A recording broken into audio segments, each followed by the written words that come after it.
The chandelier lights glimmered like scattered diamonds above the crowded restaurant, casting a golden glow over everything they touched. But nothing, absolutely nothing, shone as brightly as the fire in Marissa Hall's eyes that afternoon. She had finally rebuilt her life, piece by painful piece, rising from the ashes of heartbreak into the towering heights of success. Her twin boys, Rowan and Kit, held tight to her hands as she guided them through the grand dining hall. Two little reminders of both her greatest joy and her greatest loss. She had brought them here for a quiet celebration, a simple lunch to honor her first year of true freedom, the year she had finally learned to breathe again. But the moment she stepped inside, the air left her lungs. Her heart slammed to a stop against her ribs.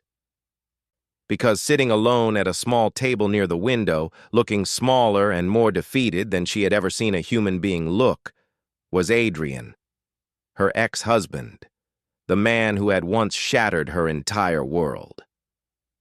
Before we continue, if you believe in kindness, forgiveness, and the power of second chances, please like, comment, share, and subscribe.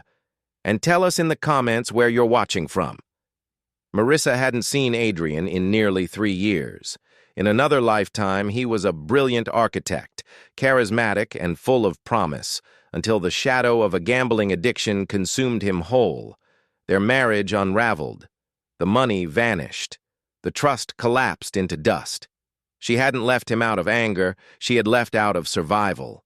She had taken the twins, moved states, lived in a tiny, suffocating room, and worked every job she could find until her sheer grit pushed her into the world of real estate. She built an empire from scratch.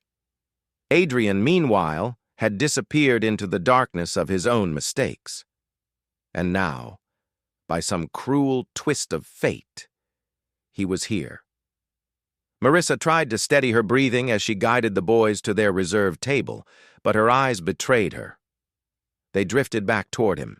He looked exhausted, wearing an old, frayed shirt, his posture slumped like a building on the verge of collapse. He wasn't eating, he was just staring at a half-empty glass of water. There was no anger in the sight of him anymore, just a dull, heavy ache she thought she had buried long ago. Rowan tugged at her dress, asking why she suddenly seemed sad. Marissa forced a smile, the kind mothers wear to protect their children, and told them nothing was wrong. But as she sat there, her gaze kept returning to him. Something was different. He wasn't the confident, towering man of the past. He looked broken. As she picked up her glass, she noticed it. Adrian's hand was trembling.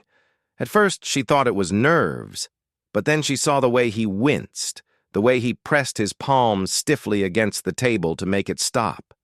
It wasn't emotional. It was physical. Suddenly, the realization hit her like a wave. His hand, the hand that used to draw skyscrapers with steady precision, was shaking uncontrollably, like someone fighting an invisible, crushing weight. Pain surged through her chest. She remembered the man he used to be, how he held their newborn twins with such delicate care. And though he had destroyed so much, he was still the father of her children. She whispered to herself that she had rebuilt her life so she could live without fear, not so she could live without compassion. The words settled in her soul like a truth she had been avoiding. She had survived him, yes, but she had never stopped wanting him to survive himself. It was then that Adrian rose from his table, perhaps to leave, or maybe because he couldn't bear the weight of the room anymore. But as he tried to stand, his unsteady hand slipped on the edge of the table. His glass tumbled to the floor. The sharp crack echoed across the restaurant like a gunshot. He stumbled, barely catching himself. The room went silent. People stared. Some whispered. Others shook their heads with cold judgment at the disheveled man making a scene. Marissa didn't think. She simply moved. She stood up, walked straight through the whispers, and placed her hand gently on his arm. He looked up, startled, deep shame clouding his eyes. In that fragile second, time seemed to slow down. The chandelier light softened. The world faded away until it was just the two of them. Two people who had broken each other, yet once loved deeply. Without hesitation, Marissa guided Adrian back to his chair. She waved over a server, asked for a clean glass and water, and sat beside him. The restaurant watched in stunned silence. Adrian tried to speak, but his voice cracked, collapsing under the weight of tears he had likely held back for years. He confessed that his hands had begun trembling months ago, a result of stress, poor living conditions, and untreated health issues. He had lost his job, lost his home. Today, he had come to this nice restaurant only because someone had gifted him a small voucher, and he had been too embarrassed to order anything beyond water. For a long moment, Marissa said nothing. Not because she lacked words, but because forgiveness, true forgiveness, takes time to surface. But she realized something profound. Helping Adrian didn't mean erasing what he had done. It didn't mean she wanted him back. It simply meant she refused to let bitterness dictate her humanity. She returned to her boys, kissed the tops of their heads, and told them she wanted them to meet someone important. She walked them to Adrian's table. Rowan and Kit stared in awe, not scared, just curious. Adrian froze, tears spilling freely now, overwhelmed by the sight of them. The twins each reached out a small hand, simple gestures of acceptance that felt like mercy. Marissa invited Adrian to join them, and there, under the glow of the afternoon sunlight, they sat, four people sharing a meal that neither anger nor regret could interrupt. She ordered him warm food, watched him eat, and realized how life had shaped all of them. She didn't promise reconciliation. She didn't make excuses for the past. But she offered him something far more powerful: dignity, hope, and a chance to stand again. As they finished their meal, Marissa felt her heart settle.